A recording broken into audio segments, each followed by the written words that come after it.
কাল থেকেই তিনটি দারুণ খুশির খবর। একই সাথে রয়েছে লক্ষ্মীর ভান্ডার মহিলাদের জন্য আরো একটি দারুণ খবর। মুখ্যমন্ত্রী পদে বসেই শুভেন্দু অধিকারীর তরফ থেকে রয়েছে রাজ্যবাসীর জন্য দারুণ ঘোষণা, বিশেষ করে রাজ্যের গরিব মধ্যবিত্ত পরিবারদের জন্য। আর আজকে মূলত থাকবে এটা নিয়ে বিস্তারিত আলোচনা।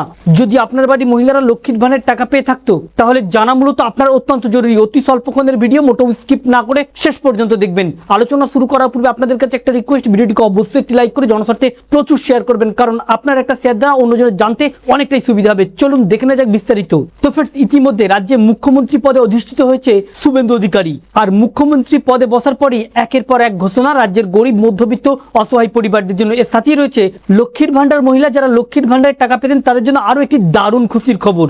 দেখুন, রাজ্যে নতুন মুখ্যমন্ত্রী হবার পরেই প্রাক্তন মুখ্যমন্ত্রী অর্থাৎ তৃণমূল সরকারের যে সকল প্রকল্প বা যোজনাগুলো ছিল সেগুলো বন্ধ হয়ে গিয়েছে। সেই প্রকল্পের টাকা এই মাস থেকে আর ঢোকেনি, অর্থাৎ লক্ষ্মীর ভান্ডারের টাকাও ঢোকেনি বা অন্যান্য যে সকল প্রকল্পগুলো রয়েছে যা দ্বারা সাধারণ গরিব মধ্যবিত্ত পরিবারগুলি অনেকটা উপকৃত হতো, সেই সমস্ত প্রকল্পের টাকাগুলি সম্পূর্ণরূপে বন্ধ হয়েছে।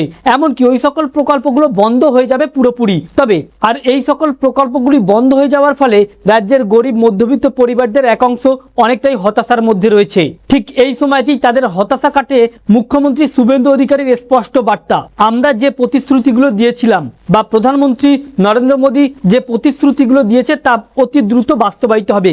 আজই মাত্র সিংহাসনে অধিষ্ঠিত হয়েছে। এরপরে প্রথমত বিশেষ করে যারা স্বাস্থ্যসাথী কার্ড দ্বারা উপকার পেতেন বা স্বাস্থ্যসাথী কার্ডে যে ফেসিলিটিগুলো রয়েছে সেগুলো বন্ধ হয়ে যাবার পরে হাহাকার পরিস্থিতি তৈরি হয়েছে চিকিৎসা ক্ষেত্রে গরিব মধ্যবিত্ত পরিবারদের। সেদিকে লক্ষ্য রেখে জানানো হচ্ছে এবারে প্রত্যেকের জন্য চালু করা হবে স্বাস্থ্যসাথী কার্ডের বদলে আয়ুষ্মান ভারত কার্ড, যা দ্বারা স্বাস্থ্যসাথী কার্ডের মতোই বছরে 5 লক্ষ টাকা সুবিধা পাবেন। অন্যদিকে যে সকল মহিলাদের লক্ষ্মীর ভান্ডারের টাকা বন্ধ হয়ে গিয়েছে তাদের আতঙ্কিত হবার কোনো দরকারই নেই।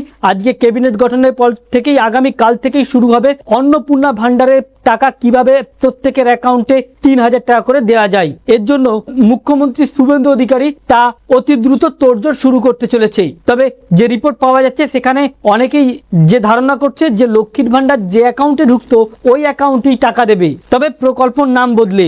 এর সাথে রাজ্যে এমন অনেক পরিবার রয়েছে যারা বিধবা ভাতা বা বার্ধক্য ভাতা টাকা পেতেন, তাদেরও কোনো দুশ্চিন্তার কারণ নেই। আগামী কাল থেকেই তাদের জন্য প্রস্তুতি নেওয়া শুরু হবে। যারা বিধবা ভাতা বা বার্ধক্য ভাতা পেত এবার তাদেরকে 3000 টাকা করে দেওয়া হবে, অর্থাৎ লক্ষ্মীর ভান্ডারে যারা 1500 টাকা পেতেন তাদেরও 3000 টাকা এবং বিধবা ভাতা বার্ধক্য ভাতাতেও 3000 টাকা করে দেওয়া হবে। তবে এই অন্নপূর্ণা যোজনা আরো একটি বড় সুবিধা হচ্ছে, এবারে মেয়েরা লক্ষ্মীর ভান্ডার পেতে গেলে যেখানে 25 বছর লাগতো, এবারে অন্নপূর্ণা যোজনায় 18 বছরের পর থেকেই মেয়েরা আবেদন করতে পারবে, যা আগামী কাল থেকেই প্রস্তুতি শুরু করবে সরকারের ক্যাবিনেট। এর সাথে রয়েছে আরো একটি দারুণ খুশির খবর। রাজ্যের শিক্ষিত বেকার যুবক যারা চাকুরির ফর্ম ফিল আপ করতে ভুরি ভুরি টাকা নষ্ট করেন, এবারে তাদের দিকে লক্ষ্য রেখে জানানো হয়েছে এই চাকুরি ফর্ম ফিল আপ বা প্রস্তুতির জন্য তাদেরকে এককালীন 15,000 টাকা পর্যন্ত দেওয়া হবে সরকারের তরফ থেকে।